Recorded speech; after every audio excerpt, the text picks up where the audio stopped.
Heboh kabar korupsi yang datang dari Menteri Pertanian, Syahrul Yassin Limpo, YSL, oleh Komisi Pemberantasan Korupsi, KPK. Syahrul Yassin Limpo adalah tersangka kasus dugaan korupsi saweran pejabat di lingkungan Kementerian Pertanian. KPK baru saja menetapkan Syahrul Yassin Limpo sebagai tersangka kasus dugaan korupsi. Tak hanya itu, dua anak buahnya dijerat dalam dugaan korupsi yang serupa oleh Syahrul Yassin Limpo.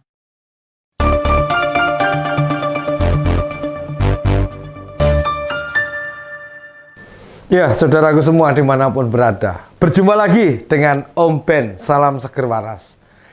Syahrul Yassin Limpo, Menteri Pertanian yang berasal dari Nasdem, dikabarkan ditetapkan tersangka oleh KPK.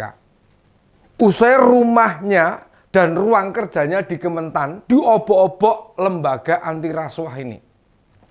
Kabar penetapan tersangka ini dipastikan bukan hanya mengguncang Nasdem, namun diperkirakan bakal mengganggu soliditas dan persiapan Pilpres, utamanya pasangan Anies Caimin.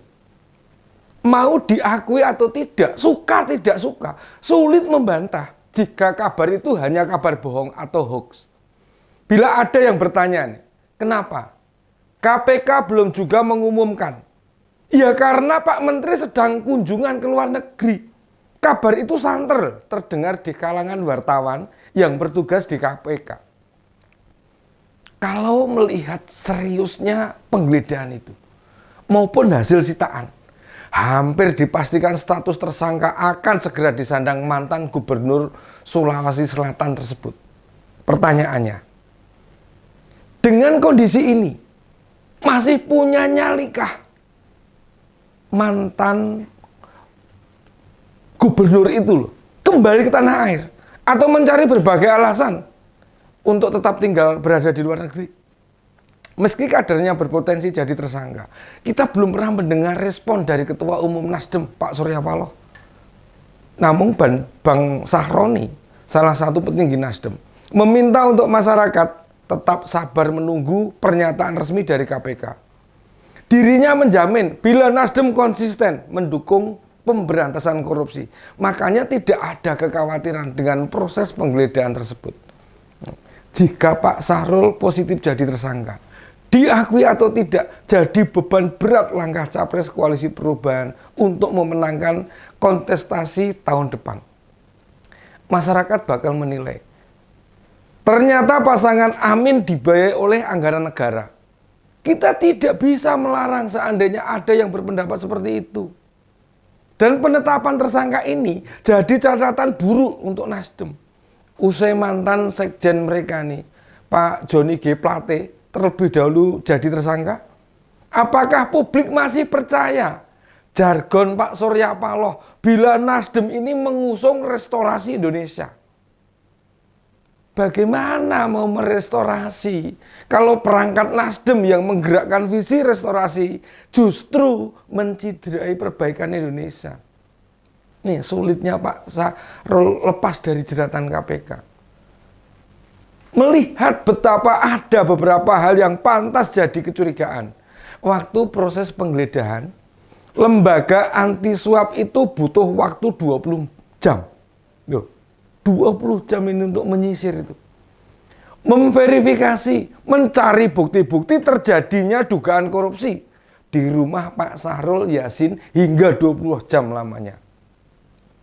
Bukan saja faktor waktu yang dibutuhkan, namun juga mereka mendatangkan mesin penghitung uang guna memastikan berapa duit yang ditemukan di rumah sang menteri itu.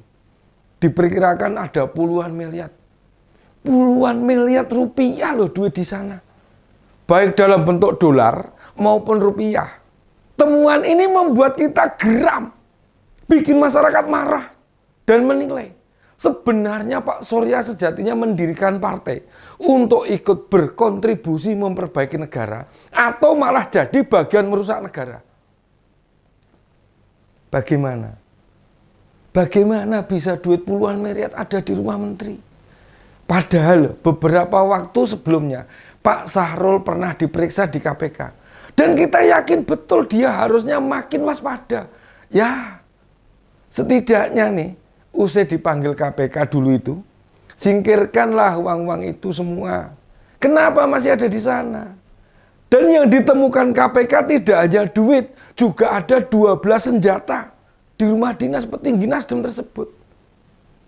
Kita percaya, seorang menteri mendapat pengawalan aparat keamanan, baik TNI maupun Polri.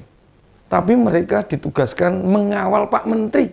Tidak akan meninggalkan senjatanya di rumah dinas bos mereka. Konyol itu. Kalau itu terjadi dan kalau dilakukan. Soalnya apa? Ancamannya itu bisa dipecat. Nih, soal ini harus dibuka selebar-lebarnya agar kita mengerti dan belajar. Jangan sampai di masa depan terulang peristiwa yang sama. Lantas milik siapa senjata-senjata itu? Selain memeriksa rumah dinas menteri, keesokan harinya nih, giliran ruang Mentan dan Sekjen Kementan turut digeledah.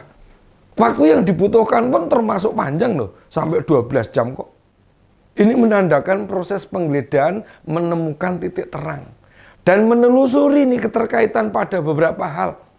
Soalnya di rumah dinas ada catatan keuangan yang juga didapatkan bisa jadi catatan itu memandu petugas.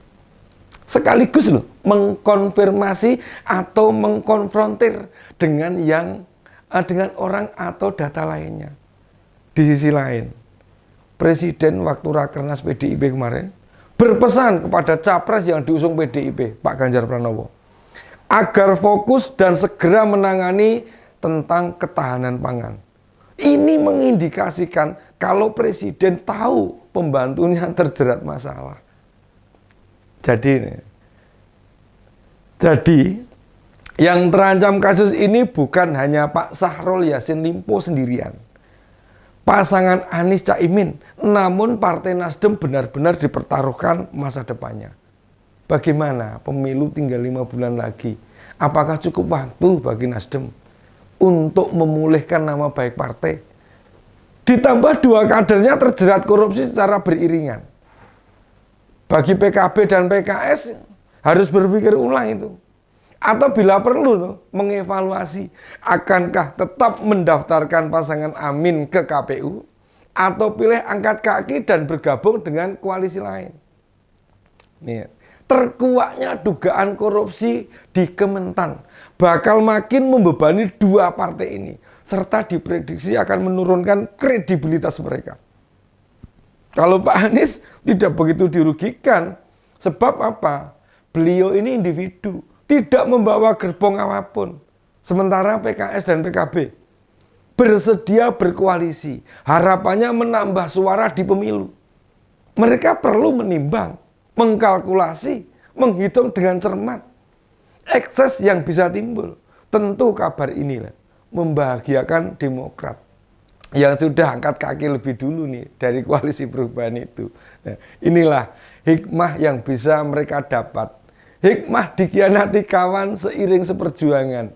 Tanpa mereka sadari sebelumnya, bisa dibayangkan seandainya mereka tetap bertahan, apa jadinya mereka di pemilu tahun depan itu. Aduh, Demokrat sukses nih.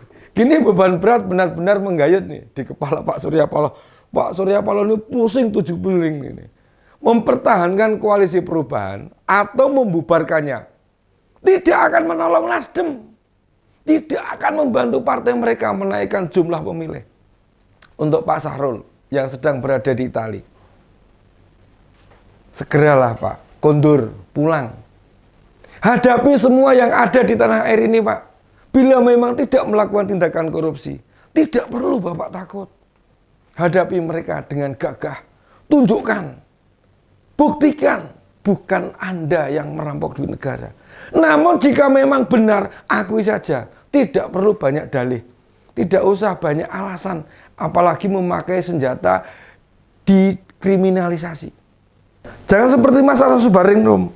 Diam 1000 bahasa atas hukuman yang sudah dijalaninya. Pak Yasin, saya tunggu kepulangannya. Demikian opini Om Ben kali ini. Salam seger waras.